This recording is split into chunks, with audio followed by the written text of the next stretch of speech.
Hello and welcome to a very special edition of the SportsHeads, the hurry up, of course. I am your host as per usual. I've been promoted from the bunker actually, from the hiding in my wardrobe from the kids. I'm in my living room now, so that's a good promotion. But it's also the hottest room in my house, so you can see why my face is partially rouge. I'm here with my buddies, my pals, my amigos, Sam Morgan and Daniel Falui. How are you guys? Good. Doing well, still having the house refurb, so I'm outside in the baking sun as we doing this show. But yeah, otherwise all good. If you got that, yeah, as long as that dog's not agreeing with all your points like last week, then that's the greatest thing. Forget about these two guys. They're here every week. You know, we've got a special guest, a very, very special guest, Sam Acho, NFL linebacker. How are you, sir? I'm doing great. And don't get on Daniel. He just needed a hype man. The dog was just a hype man. This is fine. It's not a big deal. It's like he had it on a string. He could just pull it and the dog would go, like, hey, don't worry. I'm gonna finish all of you guys in the show. Don't worry about that. Don't worry. Yeah, he's ready. He's got his Man United colours on. He's ready. I see Sam's got the Cardinal stuff on. Had to be done. Any excuse? Yeah, proper fanboy. Let's give them the closest thing they're going to get to victory this year. It's similar to the Bulls. Similar to the Bulls you're wearing right now, Andre. Yeah, exactly. Yeah, I'm hiding. It almost feels like the same team as mine with the New York Giants. It's like way back we had victories. So I'm having to rock the Jordan stuff so I can feel a bit close to greatness. So how's it for you, Sam, over there? How have you been doing with the whole pandemic, being stuck indoors, so forth? What have you been doing? Yeah, I've been good. It's been great. I've been training and staying ready for the season, right? I'm a free agent right now, so excited to continue to play. I also been working on a book that's coming out in October that I'm really, really excited about. It's called Let the World See You, How to Be Real in a World Full of Fakes. That drops October 13th. And you can find that at samachobook.com. So pumped about that, pumped about working out. And then pandemic has been interesting. Family, wife, kids. So I've been trying to find times to get my work in, but also be a dad and a husband. You're putting us all to shame when I'm complaining about my children, so forth. So I love you, kids. All right, let's get to it. So the NFL season, obviously, we are hoping that there's going to be one. Obviously, we are getting closer to the times that obviously we're due to be doing pre-season. Obviously, the teams are starting to train individually and get ready. We're seeing lots of new things, like them having to walk through a shower of disinfectant as they're stepping in from the Broncos and so forth. But like the question I've got for you guys, the first one is: do you feel the NFL season will start in time, given obviously the situation with the world at the moment and with the college game pretty much with a lot of the teams pulling out? I'll start with Daniel. I think the NFL season will start just because of the money aspect. I think it's going to be problematic a little bit because you've seen with baseball, when you've got now situations, there's not a bubble like the NBA. So when people have the virus, how are they going to plan it? You can't really have a bubble with the NFL. I've still been a big proponent of having like 3 major hubs and just separate the teams that way. So you can at least divide and conquer, or 3 or 4 hubs. But I think it's going to happen. I think ideally they maybe need to move it back a little bit because we're starting to see the college seasons. They may be talking about doing it in sort of Feb time, letting the virus pass out. You got places like Texas, which is a big hot spot. So how would you go about doing that, and with the travel as well? So I believe maybe it will start, but I think ideally they should at least maybe look to postpone it to maybe 2-3 weeks later, or maybe onto October, November, or maybe start in January and just have it that way. And new Sam, what's your take? So for me, I think obviously it's going to start on time. There's not a question about that. The real point we need to talk about is the college football season. There's talk about teams pulling out. Even today, there's a conversation that some of the teams in the Power 5 conference are going to meet about potentially delaying or canceling a season. But I think when you have a conversation about meeting about something, usually those meetings don't surmise at anything. All that happens is you meet, you say, we talked about it, and you keep on pushing. NFL, yes, there's a lot of money on the line, but people don't understand there's a lot more, if not the same, if not more money on the line in college football as well. And so the college football season will start on time. Yes, some smaller teams have pulled out, and you'll see other small teams pull out as well. But the powerhouse teams and powerhouse conferences, there's no chance they're pulling out whatsoever. They're starting on time. They're going to play through it, and players are probably going to get sick, and they're going to have to deal with it. Mr. Morgan, what say you, sir?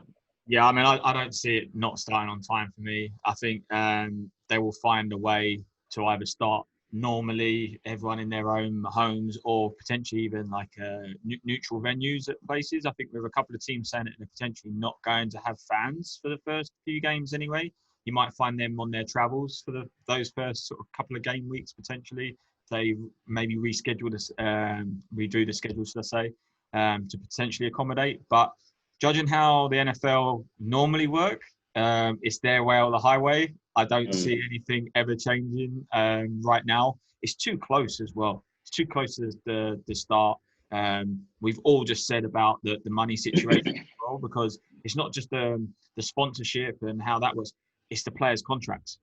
And obviously, Sam, you can probably always talk about this a little bit more. But at the end of the day, if you're missing games, there's probably certain bonuses that you're missing out on, your guarantees, etc. And it just becomes too complicated if you just move it an inch.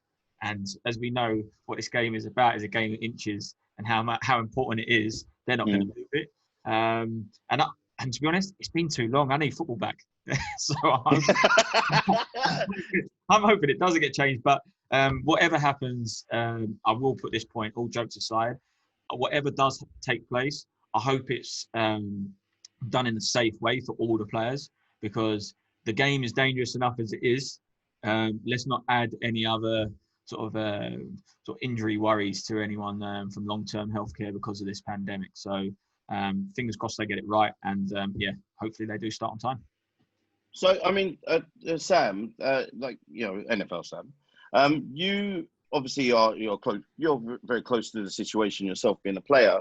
So there's two schools of thoughts. Obviously, you have like people like Odell saying that they shouldn't be making us play, but he's still playing anyway, even though he's got a choice not to play. Or and then you have pundits who are just pretty much not unsympathetic, but just pretty much like just willing this season on no matter what. I won't point out any of them just in case I meet them. But what's your personal take on like how this is being handled? Just give us your view, because you're close to the ground there. Yeah, definitely. Well, I'm one of the vice presidents of the NFL Players Association, so I've actually been meeting with the ownership and negotiating as far as what will a safe working environment look like. And so from the players' perspective, we want to play.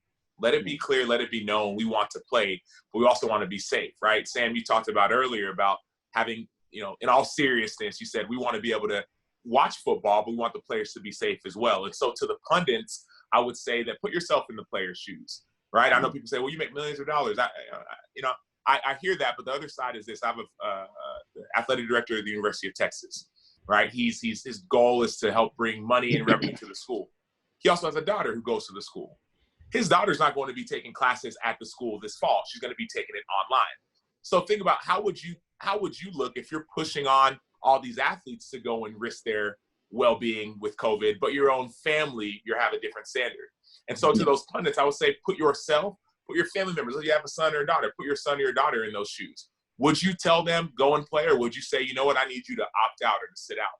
Those are the better questions that need to be asked, as opposed to us picking sides and saying, you just play, you'll figure it out, you're making millions anyways, or saying there's no chance that football can be played. It's a difficult one, obviously, for everyone, because obviously we're all big, massive fans, but we want the season to happen. And we've seen examples of excellence when it comes to it, be it like soccer and NBA, and MLS as well. Like they've been, doing quite well. So hopefully, because obviously football's the last sport to be able to kick off their season, we don't have MLB. So I hope, we don't have anything like that. Major League Baseball, where there's a stop and start and people catching it and games again being abandoned. What we want is it to be returned, as Sam said earlier on, Morgan said earlier on, is we want it to be returned safely. So because we love the sport so much, and we have fantasy football titles to earn back as well. Earn back? You never had one. Yeah, well, no one needs to know that. That's why you're wearing the Bulls shirt. It's been a long time since you had a It's been a long time. title, It's been a long time. But mine hasn't got an asterisk on it. Like his. We'll speak about that off camera. Okay, let's get on to the NBA. Obviously, it's been really good. Great games. Really exciting. There's been a lot of teams that have been running hot, like the FENIXX Suns. And then there's been some teams that have had a stop-start, restart since the obviously the season's resumed. So do you feel, given that one of the teams we're looking at, that the Lakers will actually struggle in the playoffs, given that their poor form, has affected them since the restart? Sam Acho, I'll start with you. Yeah, the Lakers will have no issues, and they'll have no issues not because it's the Lakers, it's because LeBron James is on the Lakers. LeBron James knows how to turn it on, knows how to turn it off, right? He knows how to step it up when needs be. He also has a guy named Anthony Davis, who is one of the top 5 basketball players in the NBA. And he also has a rising star by the name of Kyle Kuzma, who just hit a game winner last night. And so I don't care what team LeBron James is on, because it's really a LeBron James conversation, not an LA Lakers conversation. Whatever team LeBron James is on, they will turn it on when the time is right. So, yes, happens to be the Lakers this year, and they're going to do what they need to do. Daniel, what say you, sir? Oh, Dan, the mute. Sorry. I'm gonna hate to disagree with Sam, but yes, I disagree with Sam on that.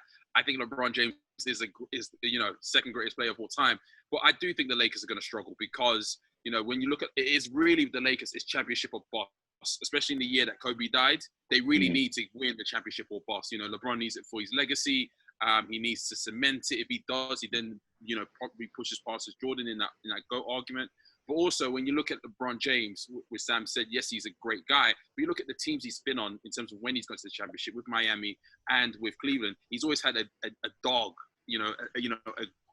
someone who's just basically will take the game by the scruff of their neck and will hit those, game winners. You've got Dwayne Wade, you've got Kyrie, but with AD isn't really a dog. He's like great in the first half, and then when you need him for the second half in the fourth quarter, he just sort of shrinks. And I'm worried about that because LeBron at 37, can he carry that team to a championship on his own? Because effectively that is the question.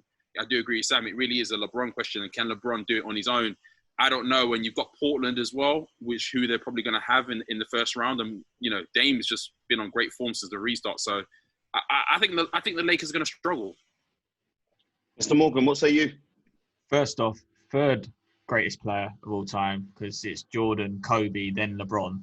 First off, a bit of respect, real quick. And then second of all, actually, I'm going to come at it from a slightly different angle, taking the LeBron piece out. It's about momentum. For me, when you go into any sort of situation like this in any sport, if you don't have that momentum sometimes and you can't get yourself out of that rut, it will show. And I think if they come into this now, I'm not saying, for instance, like the Suns, if they played the Lakers right now, would suddenly like steamroll them. I'm not saying that, but really it levels the playing ground when the Suns, for instance, would come in with a lot of energy, a lot of confidence and that momentum, where if the Lakers are coming off the back of obviously a bad run, it probably level it. So if you're going to go up against someone like Portland, for instance, or anyone like that, who are in still a bit of form, then yeah, you might find yourselves obviously not competing that well. And I don't think LeBron is unreal. Don't get me wrong. And listen, you can never write off people like that, regardless. The greats in any sport, people, it even comes from boxing. People would try and write off Mayweather because he was getting too old, but still deliver.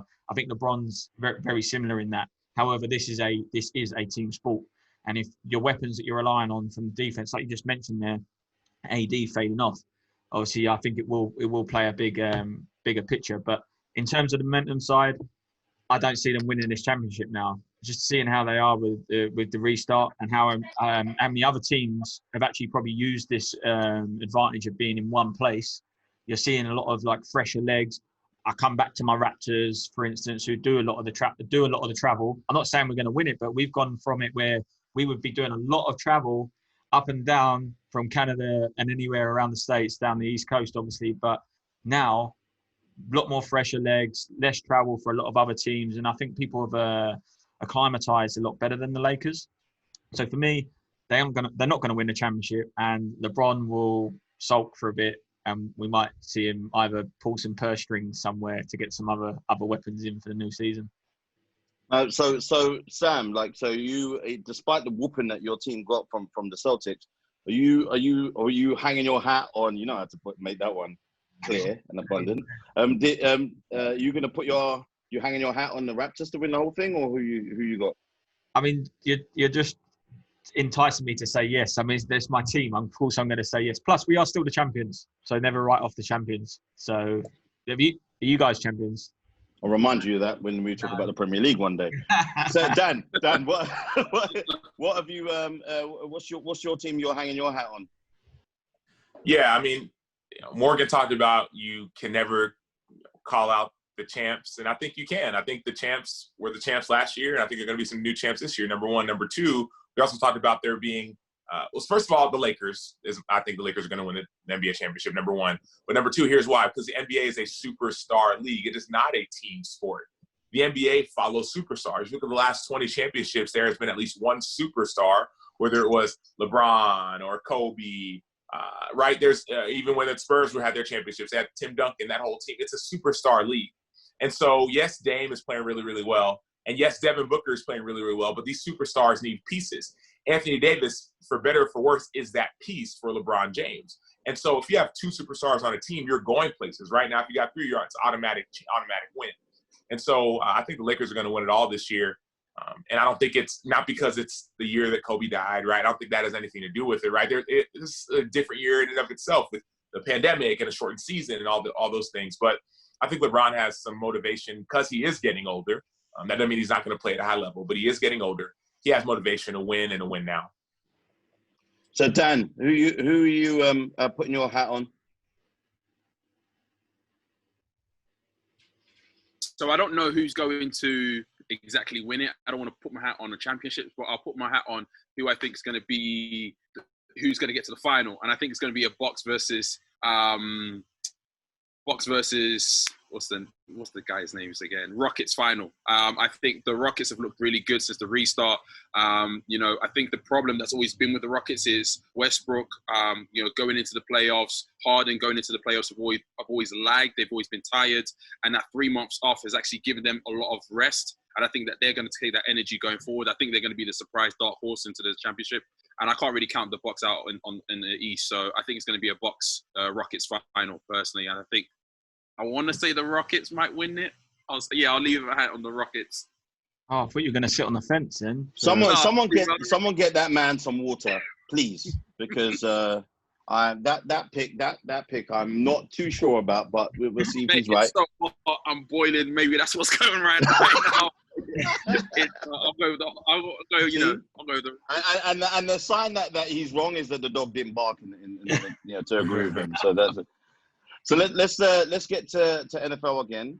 The Athletic have actually put out a list of who they feel is their top 10 offense. So let's go through them all. So obviously, at top spot is Kansas City. Not much anyone can say to argue with that, really. But we'll see. Ravens, followed by the Saints, Cowboys, Seahawks, 49ers, Cardinals, Colts, Titans, and lastly, the Raiders. Now, I'm not seeing, for some reason, the Giants there, but I'm very sure that they're waiting for next season. So, Sam Acho, sir, do you agree with that? And what's your take on it? Being that you're on the other side of the ball on the defense.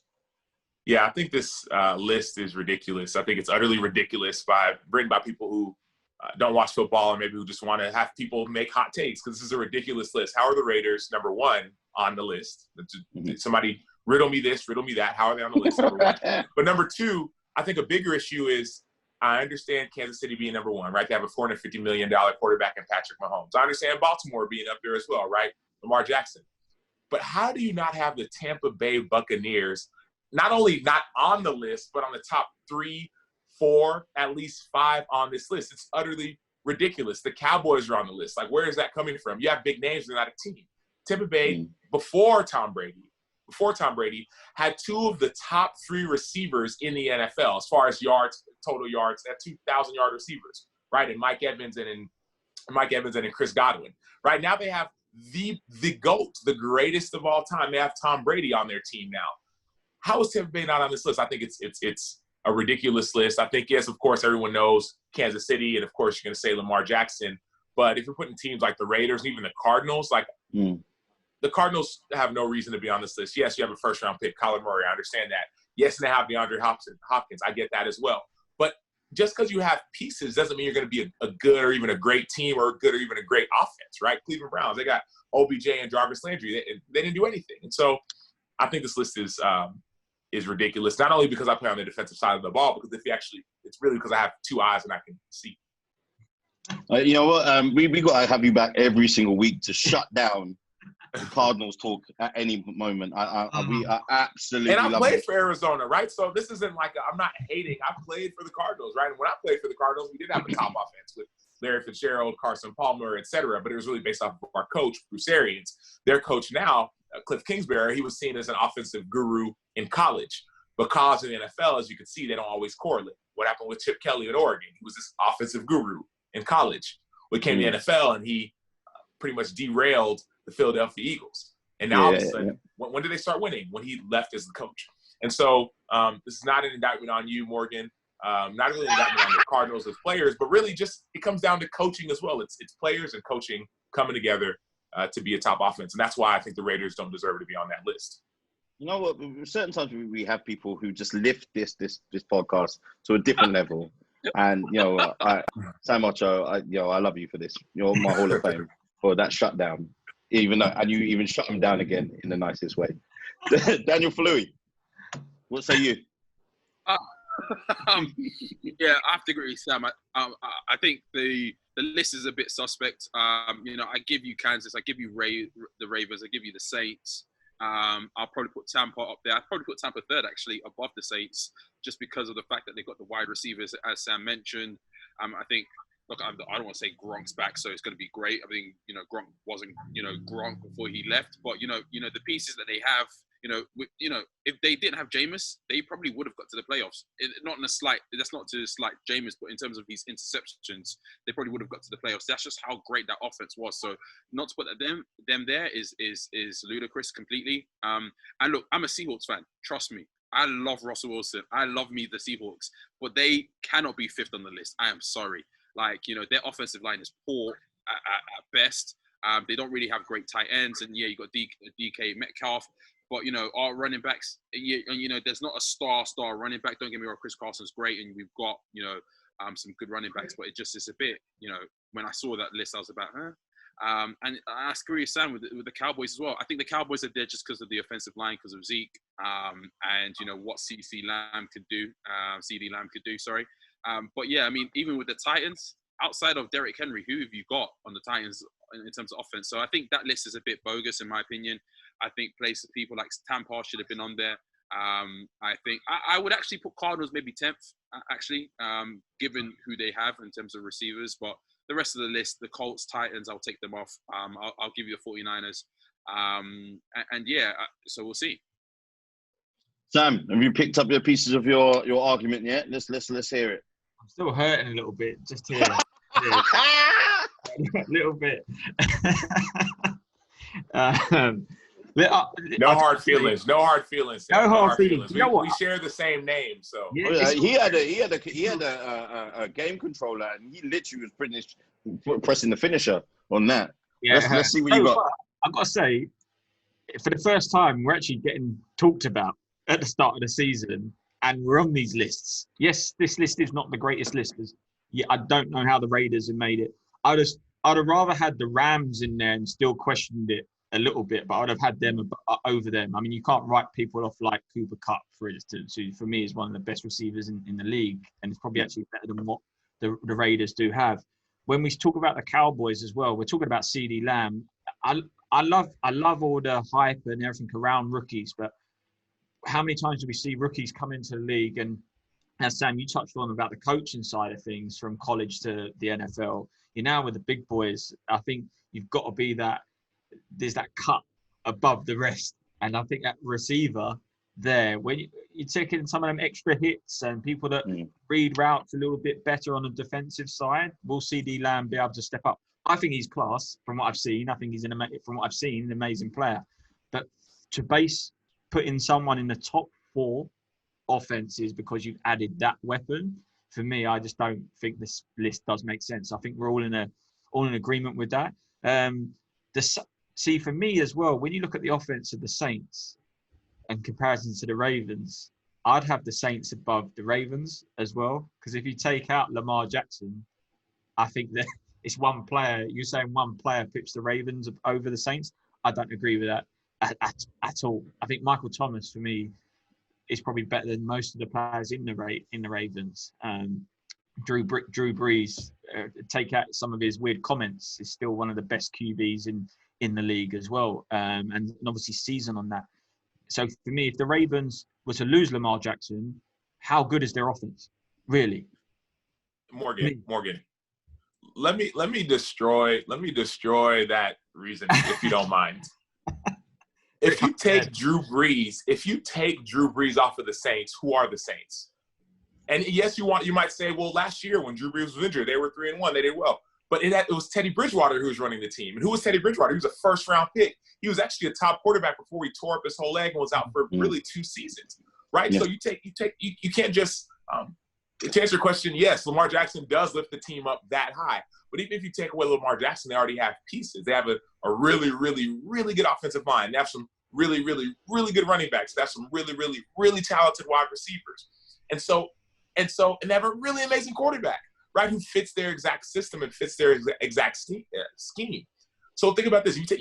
So put it this way, right? If you take the NFL, in the same way that the NBA is a superstar league, the NFL is a quarterback-driven league. And so if you take away any of these quarterbacks from any of these teams, they will be totally different, right? Any of these top teams. But obviously the teams like, the teams like the Oakland, right? Like Derek Carr, the jury is still out.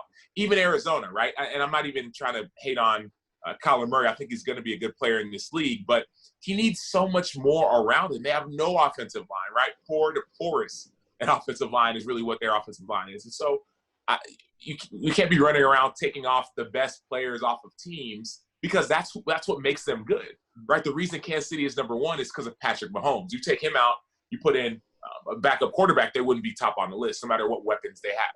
And so as you mentioned, it is the coaching piece, right? It's the coaching, but it's also the players and it's these systems, right? The system that Kansas City has fits the quarterback, fits Pat Mahomes. The system that Baltimore has fits Lamar Jackson, right? The system that New Orleans has fits Drew Brees.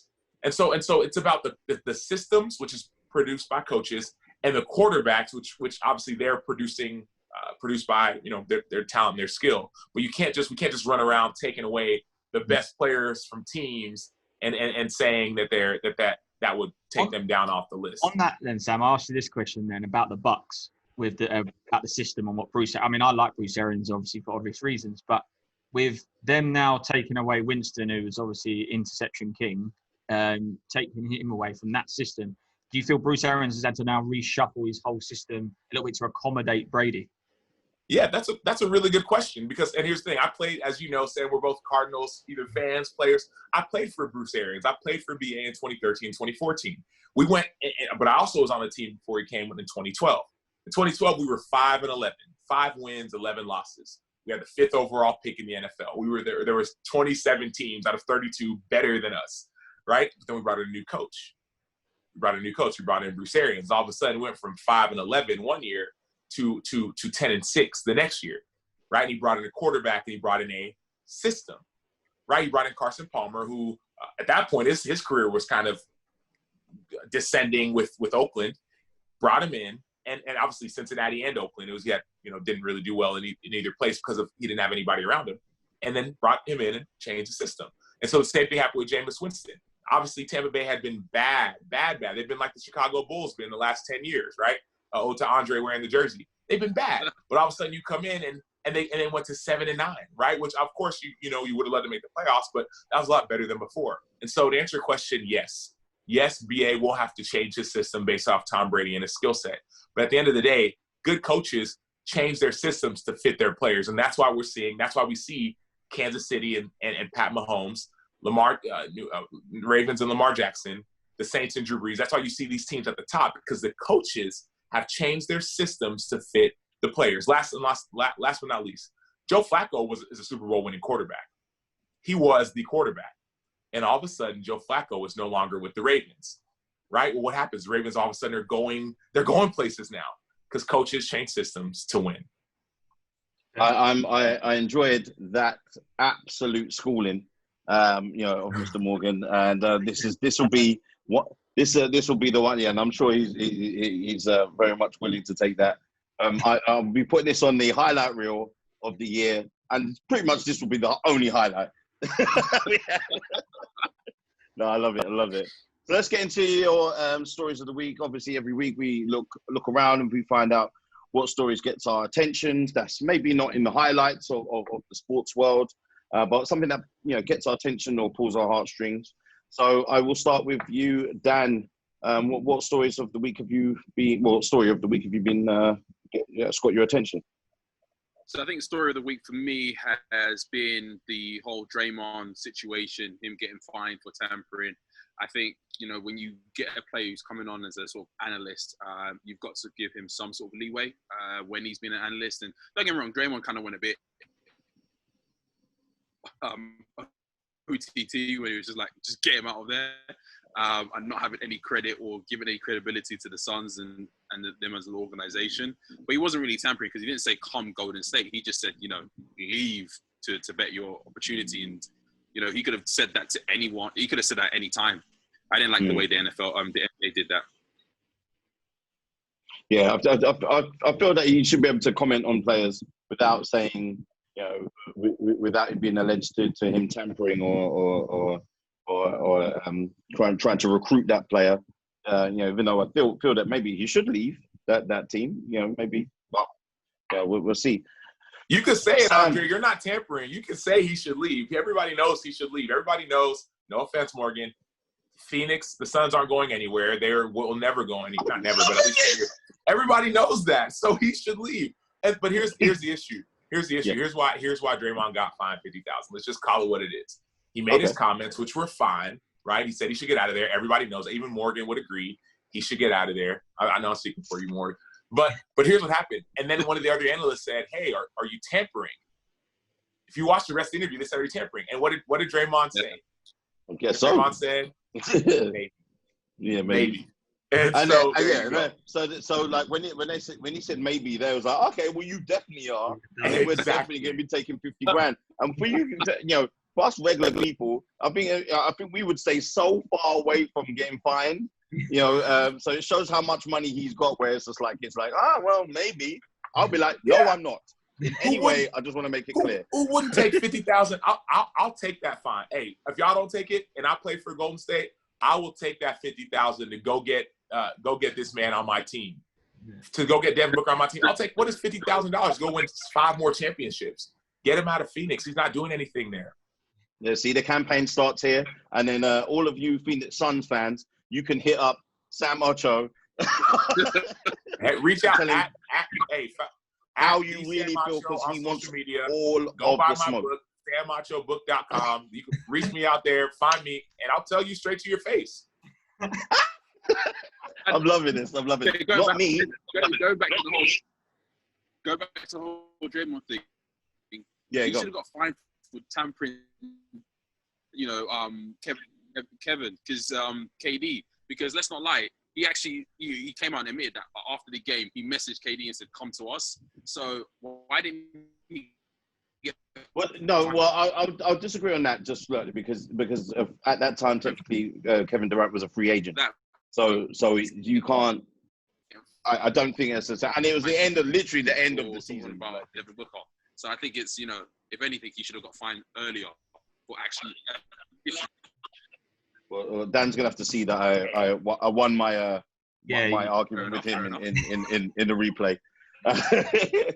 Mr. Morgan, what's your story of the week? I think for me, just coming back to the restart actually, and from the college ball side of it, Trevor Lawrence came out and was making some points basically about college football and ensuring that it does restart, because it's not just about the football, but the education, having college available to some of these players, that this is like a safe haven for them, that some guys that are playing this sport aren't in the most fortunate positions from all around the country.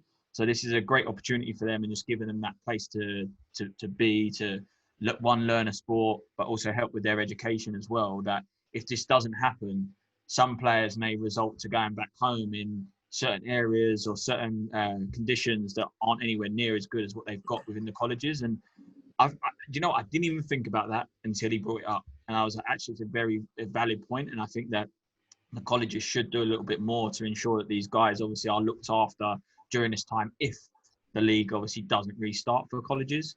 So I'm really quite impressed with this fact that this guy has actually come out and done that, and is obviously trying to get this motion going. And Sam, as you mentioned there, sort of previously, with having this sort of association of players for the NFL, it's quite good that college players are obviously stepping up, coming together to obviously put these sort of conditions in place and making it more aware to people outside of the sport. So fingers crossed, obviously the guys are looked after if it doesn't start, and these guys obviously do get the education that they were promised when they signed for some of these colleges.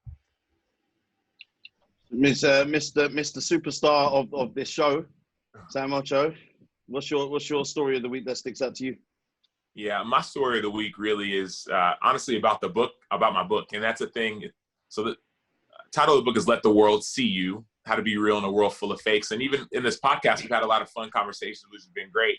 But it's been cool because we're talking about things we're passionate about, things that we care about, whether it be failing teams like teams in Arizona or failing teams like teams in Chicago.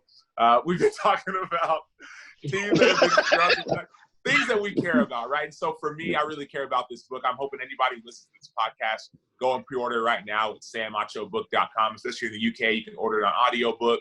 And also, if you go to the website now, you can get some cool chapters. The first chapter, introduction, talks about what it means to be seen, to be known, and to be loved. I think in this day and age where there's so much division, people just want to be loved for who they are. And so that's what this book is about what it means to be seen, known, and loved. Because when you let the world see you, I think three things happen. I think God gets the glory. I think the people around you benefit. I think the world around you thrives. So I'm asking anybody, go check out samachobook.com. Go pre-order that book and understand what it's like to let the world see you. I'm loving this. I'm loving this. This is honestly, it's amazing for me to actually get a decent panelist on the show for once, and with hot takes that I fully endorse and agree with, because you didn't come at my Giants or Celtics once, and I appreciate that. It's no point kicking someone while they're down with the Giants. It was pointless. You see, I tried to move that on real quick. So Sam, so just in case they missed it, because I was talking a little bit over you at the time, can you let the FENIXX fans, let them know where to reach you on socials? Yeah, definitely. So on social media, just follow me at the Sam Acho, THE Sam and SAMACHO. But more importantly, the best and easiest way to reach me is just go to samachobook.com. All my info's on there, all my socials are on there. Anything you need to find out about me will be at samachobook.com. So, we want to thank all the listeners once again for tuning in. I hope you really enjoyed this one as much as I have. This has been one of the definitely the best episodes that we've had. So Sam, what have you got planned for the rest of this year? So what's the immediate plan? Yeah, immediate plan is training. I got to work out in a couple of minutes to go get ready for a season if there is one. Go get ready and obviously stay in shape, and then also letting the world know about the message I'm trying to spread about love and unity, and then also we talked about a little bit these stories of the week, but just trying to bring some kind of peace with just so much going on in the world, not only the United States or the UK, but in the world. There's a lot going on, so just trying to see what I can do and play a role in trying to bring people together. Honestly, we absolutely appreciate your time. And guys, obviously, thank you to my normal sidekicks, friends, amigos, for spending the time with us. And Daniel looks like he's deep in thought there, just for our listeners. So he seems like he's frozen. So I will leave him to consider whatever he's going to be cooking on his barbecue next, or maybe another trip to Turkey. I'll put in his jabs while I can because he can't come back. Guys, appreciate your time. Well, I'm off the barbecue and then maybe catch a bit of sun. We'll